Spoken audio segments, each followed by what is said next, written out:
Story 6. A Mountain Accident. Aaron pulled his arm, carefully at first, and then more strongly. But it did not come free. It was a beautiful spring day, and 27-year-old Aaron Ralston was walking in the mountains after a hard week at work. The air was fresh, and the sun was high in the sky. Aaron stopped walking to listen to the silence of the mountains. "This is wonderful," he thought. "No work or noise, only beautiful country around me." As he continued on his way, he heard a low noise. He looked up quickly at the mountainside above him, but he was too late. Large pieces of rock were falling toward him, and he could not escape quickly enough. The earth was moving, and the noise was terrible.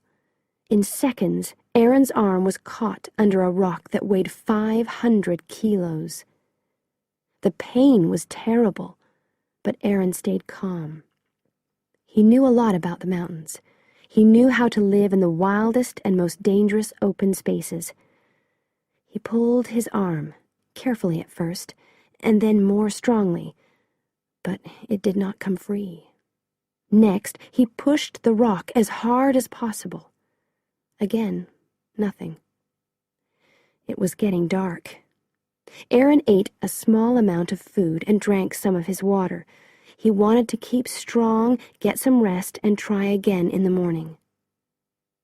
After a difficult night's sleep, Aaron thought carefully about his problem. Today was Sunday, a popular day for walking. He decided to wait for help to arrive.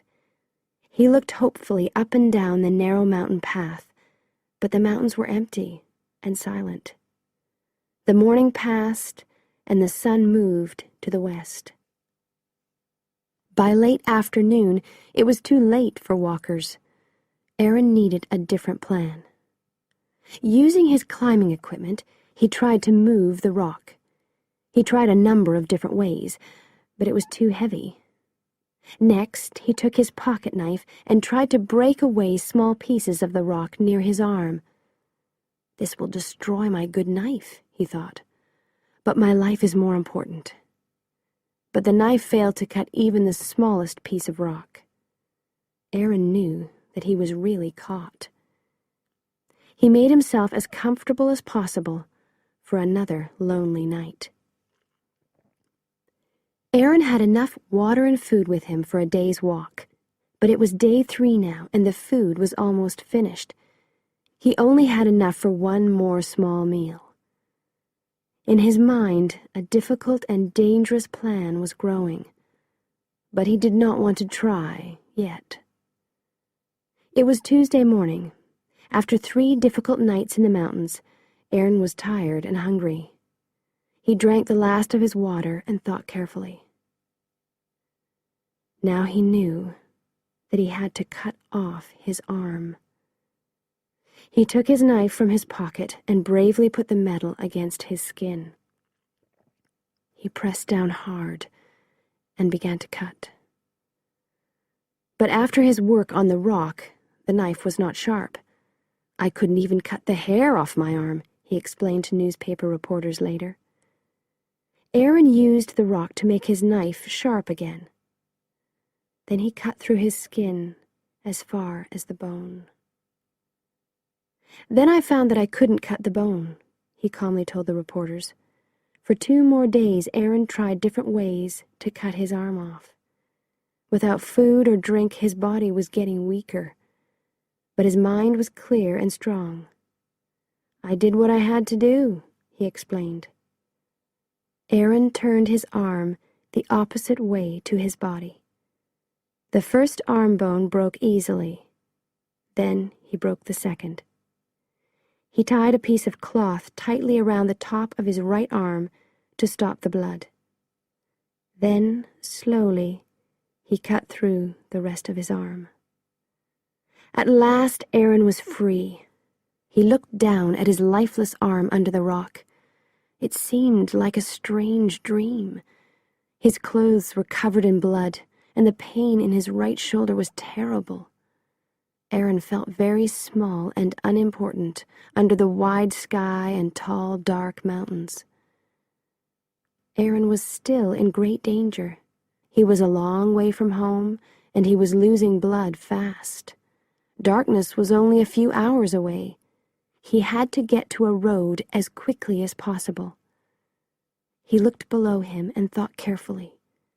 It was an 18-meter drop to the valley floor, but it was the fastest way back. He had to try. Aaron started to lower himself down the steep mountainside. It was hard, slow work with only one arm, but finally his feet touched the valley floor. The nearest road was still 16 kilometers away. There was no time to rest. Aaron felt weak. It was difficult to think clearly. "I am going to do it," he told himself, "just one step at a time." Aaron started walking. He had to reach help quickly. One more night in the wild mountains was too dangerous. Each painful step took him closer to help, but the walk was very long and difficult. At last, after 6 hours, Aaron saw 2 other walkers. He wanted to run and shout, but his body was too weak. When they finally saw him, the worried walkers gave Aaron chocolate cookies and water. Then they moved him to open ground. Here, the Flying Mountain Police found the group, and they took Aaron immediately to the nearest hospital. For the first time, Aaron knew that he was safe. He was truly alive.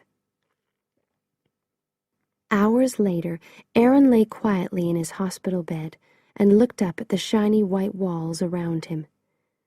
He was in a different world now, a small, safe world of men and machines. But part of him belongs forever to the wilder world of rock and mountain and sky. Aaron says that he cannot wait to get out into the wild again.